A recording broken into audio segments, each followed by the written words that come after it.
And he happens to be a very frivolous individual. As educated and as well spoken and intelligent as he is, and as poignant as he is, he happens to be a very frivolous individual. Case in point, the school that he spent the last. Am I exaggerating when I say 10 years? Has it been 10 years he's been trying to put this school together?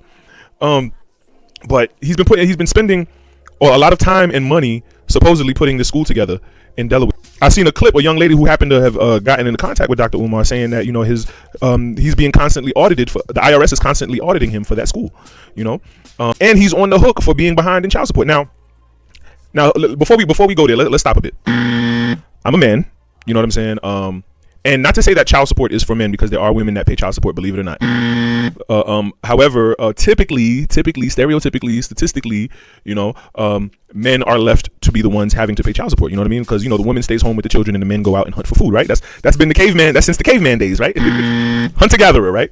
But so me as a man, having to pay child support at one point in time, I will never knock another man for being behind on his child support. I will never call a man a deadbeat. I will never say that, because I fully understand that there can be many reasons to why a man would be behind or would just be behind on his child support altogether. I've been behind on my child support. I said it. What? Let's go.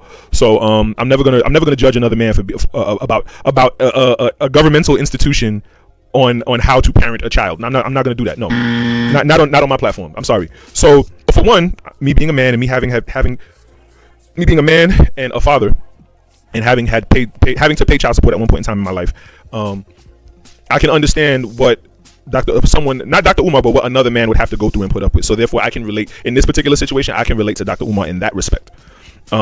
Me being a father and experiencing parental alienation. For those of you who may feel like it's too big of a word, parental alienation is when one parent keeps the child away from the other parent, pretty much, just in a nutshell, right?